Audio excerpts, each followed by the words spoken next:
महाराज आज पुत्रदा एकादशी है।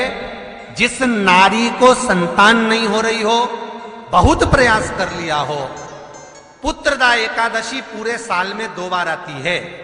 एक श्रावण के महीने में आती है, दूसरी पोषादिक्रम में आती है। श्रावण के महीने की जो पुत्रदा एकादशी होती है, ये संतान की वृद्धि करने वाली होती है। शंकर जी के मंदिर में जाकर, भगवान शिव के मंदिर में पूजन करके घी का 1 कटोरी में घी और 1 कटोरी में खीर शंकर के सामने रख देते हैं। भगवान शंकर के मंदिर पर चौखट पर घी का दिया लगा देते हैं।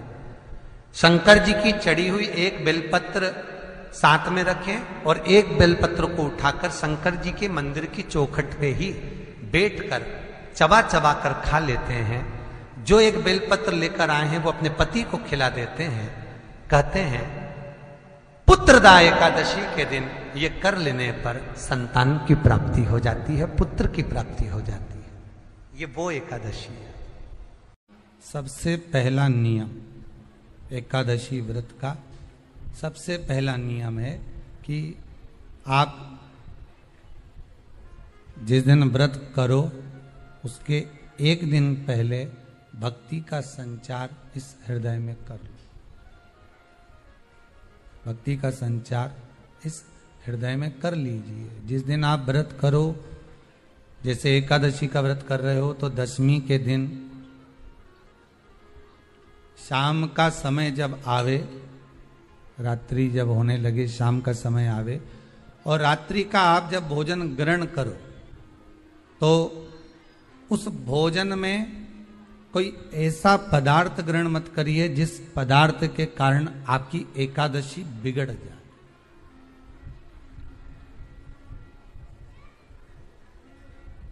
कोई बेकार भोजन हमें ग्रहण नहीं करना।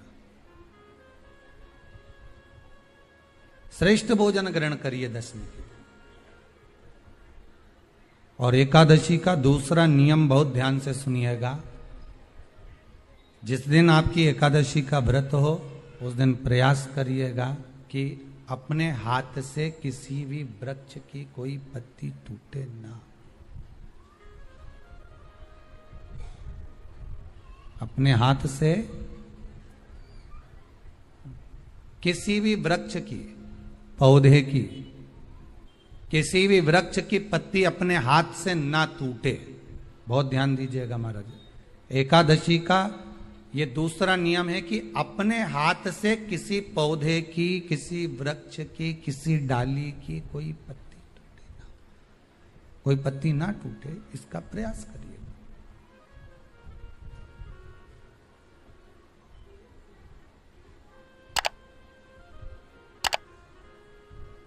कितना सुंदर व्याख्यान कहा है, कितना सुंदर वर्णन है महाराज, कि मात्र एकादशी का व्रत कर लेने पर, मात्र एकादशी का व्रत कर लेने पर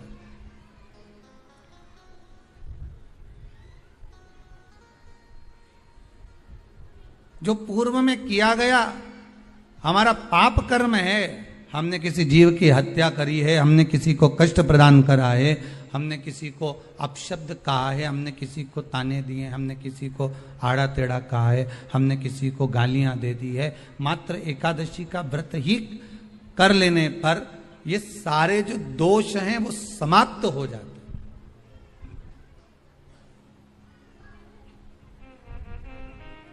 सारे दोष हमारे समाप्ति पर आ जाते हैं।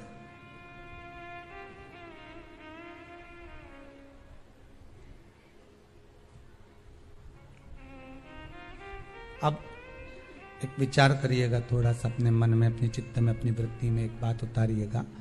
एक अपने मन में एक बात को उतार कर रखिएगा कि आप अपने पाप को, अपने पाप कर्म को जिस दिन छिन्न करने वाले हो, समाप्त करने वाले हो, अपने पाप को आप जिस दिन समाप्ति पर लेकर जा रहे हो, तो उसके 1 दिन पहले आपको प्रसन्नता होना चाहिए कि नहीं होना चाहिए कि कल मेरा पाप कटने वाला है, कल मेरा पाप समाप्त होने वाला है। जो मैंने पाप कर्म करा है वो समाप्त होगा, जो मैंने पाप कर्म करा है वो कल समाप्त हो जाएगा। तो एक दिन पहले आपके चेहरे पर प्रसन्नता हो कि ना हो?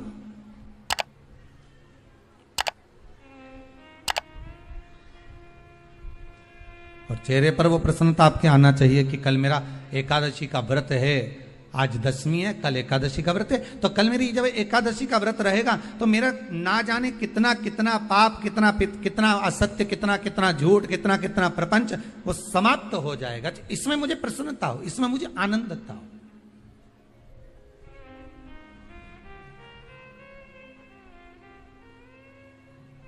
तो क्या कहा गया कि प्रयास करिएगा कि एकादशी के दिन कोई वृक्ष की, कोई डाली की, कोई कोपल की कोई पत्ती ना तोड़ी जाए। क्यों?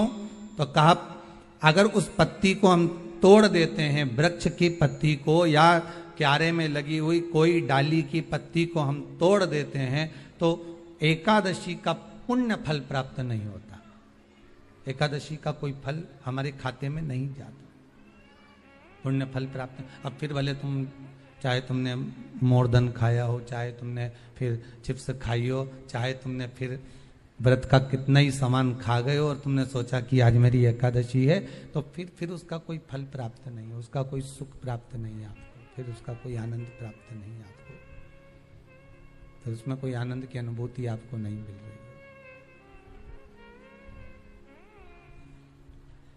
है। कोई व्यापार, कोई दुकान, कोई फैक्ट्री आपकी ठीक नहीं चल रही है, आप ठेला लगा रहे हो, सब्जी की दुकान लगा रहे हो, कोई दुकान खोल कर बैठे हो, कोई फैक्ट्री लगा कर बैठे हो, कोई व्यापार कर रहे हो और उस व्यापार में तुम्हें आनंद नहीं आ रहा, बहुत तकलीफ चल रही है, बहुत तकलीफ, सब कुछ करके देख लिया पर वो तकलीफ मिटी नहीं रही। किसी भी शंकर के मंदिर में बटकेश्वर महादेव के नाम से आप अगर जिस दिशा में खड़े हो, अगर आप शंकर के शिवलिंग के इधर हो तो बेलपत्री का डंडी का मुख आपकी ओर होना चाहिए, आप इधर हो तो डंडी का मुख उधर हो, आप उधर हो तो डंडी का मुख उधर हो, आप इधर हैं तो डंडी का मुख इधर हो। शंकर भगवान को समर्पित करो बटकेश्वर महादेव के नाम से। और बेलपत्र चढ़ाने के बाद में जो तुम्हारे कलश में जो जल है, लोटे में जो जल है, वो 7 बार से मतलब है अलग से लोटा भरना नहीं है, 7 बार उसी लोटे का जल जब बेलपत्र डंडी समय समर्पित कर दें, उस लोटे के जल को 7 बार बटकेश्वर